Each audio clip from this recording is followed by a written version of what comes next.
Bonjour mes petits loups. Aujourd'hui, je vais vous raconter une histoire de loup. Le loup qui voulait devenir un super-héros. Vous savez ce que c'est qu'un super-héros? Un super-héros, c'est quelqu'un qui sauve des gens, des gens qui sont en danger, qui ont des problèmes. Alors, un matin, là, loup se regardait dans son miroir. Et puis, il eut une idée. Et s'il devenait un super-héros? Ce serait fantastique. J'aurais un joli costume, je sauverais des gens et tout le monde m'aimerait. Voilà loup avec son costume. Et il se disait aussi que sa louve chérie serait très très fière de lui. Voilà, avec tous les petits cœurs. Mais pour devenir un super-héros, il faut un super nom. Comment vais-je m'appeler? Se disait-il. Spider-Loup? Non, je déteste les araignées. Bat-Loup? Super-Loup? Trop banal. Je sais, moi, je serai super extra fabuleux loup. Alors, pour devenir un super-héros, il faut un super costume. Alors, Lou alla frapper chez Demoiselle Yeti. C'était une couturière hors pair. Voilà, il va frapper à la porte. Et on la voit là derrière. Voyez là? Elle est là. Voilà, Mademoiselle Yeti. Bonjour Titi, lui dit Lou. Peux-tu me fabriquer un costume de super-héros, s'il te plaît? Toi? Un super-héros? Lui dit Mademoiselle Yeti. Et quels sont tes super pouvoirs? Voilà. Mademoiselle Yeti, elle se moque de Lou. Moi, qu'est-ce que tu vas avoir comme super pouvoir? Alors Lou réfléchit un moment, puis il répondit: je ferai tellement rire les méchants qu'ils ne pourront plus se battre, et je les vaincrai facilement. Ça, c'est une bonne idée. Demoiselle Yeti rigola si fort que sa maison manqua de s'écrouler. Un peu inquiet, Lou se dit qu'il devait apprendre à contrôler son super pouvoir pour ne mettre en danger personne, puisque il a un drôle de super pouvoir. Regardez Demoiselle Yeti qui rit tellement qu'elle a failli faire casser sa maison. Alors voilà. Demoiselle Yeti, elle est là. Tout en pleurant de rire, elle confectionna à Lou un costume super époustouflant, avec des ailes intégrées au cas où il aurait besoin de voler. Avec toi, on ne sait jamais, dit-elle. Et avec son masque et sa cape assortie, Lou était super beau. Regardez. Avec ses petites ailes, son masque, sa cape. Waouh! Super beau. Alors, ainsi habillé, Lou partit se promener dans la forêt. Il avait hâte de voir l'effet de son super pouvoir. Passé le premier virage, il se trouvait nez à nez avec Gros Louis, ici. Vous voyez, Lou qui est dans la forêt, avec la petite tortue, et il se trouve nez à nez avec Gros Louis. Salut Lou, fit son ami. C'est carnaval aujourd'hui? Vous faites erreur, monsieur, répondit Lou d'une voix grave. Je m'appelle Super Extra Fabuleux Loup et je suis un super héros. Regardez, il y a les autres animaux de la forêt qui le regardent. Ouais, et là, ils sont tous surpris. Oh, pardonnez-moi, s'exclama Gros Louis. Mais alors, si vous êtes un super héros, vous devez être super fort. En effet, dit Lou en bombant le torse. Dans ce cas, pourriez-vous m'aider à ranger ce tas de bois? Je suis un peu faible, vous savez. Voilà. Gros Louis qui demande ça à Super Lou de l'aider à ranger son tas de bois. Lou trouva que Gros Louis exagérait un peu, hein.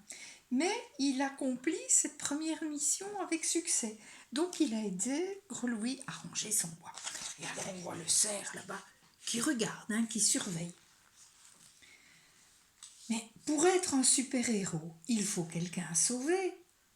Sur son chemin, Lou aida 2 escargots à traverser. Et il rendit à ses parents un oisillon tombé du nid. Voilà, il a aidé un escargot à traverser. Et là, il a ramassé un petit oiseau qui était tombé du nid. Tout ceci est bien gentil, se dit Lou, mais il est temps de trouver une mission digne de moi.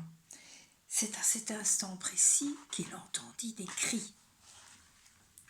Sans perdre un instant, Lou fonça entre les arbres et déboucha près de la rivière.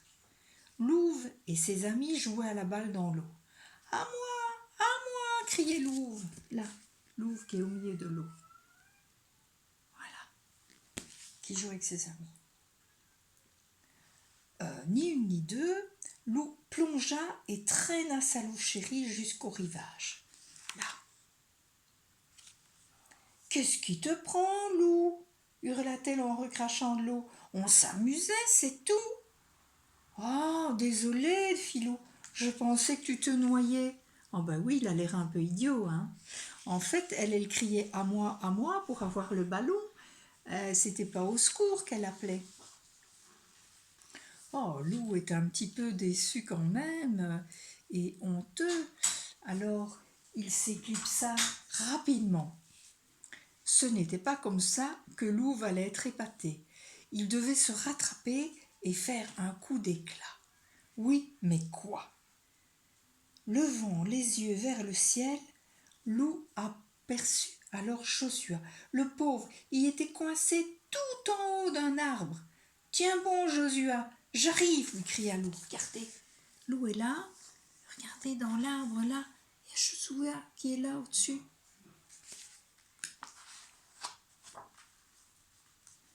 Oh oui. Alors il lui crie « Tiens bon, j'arrive !» Lou s'élança à l'assaut de l'arbre qui plia et patatras. Les 2 amis basculèrent dans le vide. Lou réussit à déplier ses ailes, un peu trop tard, malheureusement. Voilà, Lou et son ami qui tombent en bas de l'arbre. « Qu'est-ce qui t'a pris, Lou ?» soupria Joshua. « À cause de toi, ma nouvelle paire de jumelles est cassée. »« J'ai cru que tu étais en danger, je voulais te sauver, dit Lou. Je suis super extra, fabuleux Lou. »« Super relou, tu veux dire ?» ronchonna Joshua. Ben oui, il était là-haut. En fait, il regardait le petit canard tout en haut de l'arbre avec ses jumelles. Et Lou a cru qu'il était en danger. Museau bas, Lou se traîna jusqu'à la rivière. Il en avait assez de jouer les super-héros. C'était un vrai fiasco. Près de l'eau, la barque de Gros Louis se balançait doucement. Lou se glissa à l'intérieur et s'endormit aussitôt. Voilà, Lou qui est tout à fait désespéré, qui a enlevé son beau costume et qui va dormir dans la barque de Gros Louis. Bien mal lui en prit. Pendant qu'il dormait, le vent se leva et entraîna le petit bateau mal attaché dans le courant. Voilà, il s'en va dans la rivière, sur la barque. Ah! Lou fut réveillée en sursaut. Prise de folie, la barque tournoyait dans tous les sens, là. Oh là là, il va se noyer. Oh là là, il était dans un sacré pétrin cette fois. Sur la rive, ses amis paniqués l'appelaient. Oh! Ils sont tous paniqués, là. Misère, il n'a pas de rame, se désola Louve. Et il y a une chute d'eau juste après le bouquet d'arbres. Il va se noyer, il faut l'aider. Comment, fit Valentin, il est bien trop loin. Mais déjà Louve s'était élancé. Rapide comme l'éclair, Louve fila le long de la rive. Avec agilité, elle escalada un arbre et attendit que l'embarcation passe au-dessus.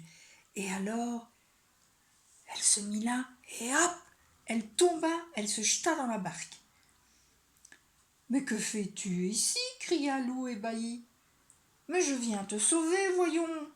dit Louve. « Allez, ramons chacun d'un côté avec nos bras. » Tu vois, avec ses bras, elle rame. De toute la force de leurs pattes, les deux loups se mirent à ramer et peu à peu, la barque se rapprocha de la rive.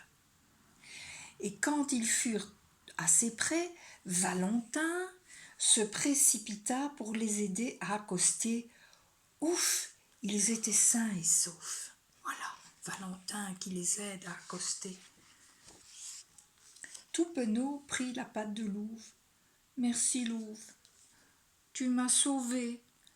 Moi qui voulais être ton super-héros, c'est raté. »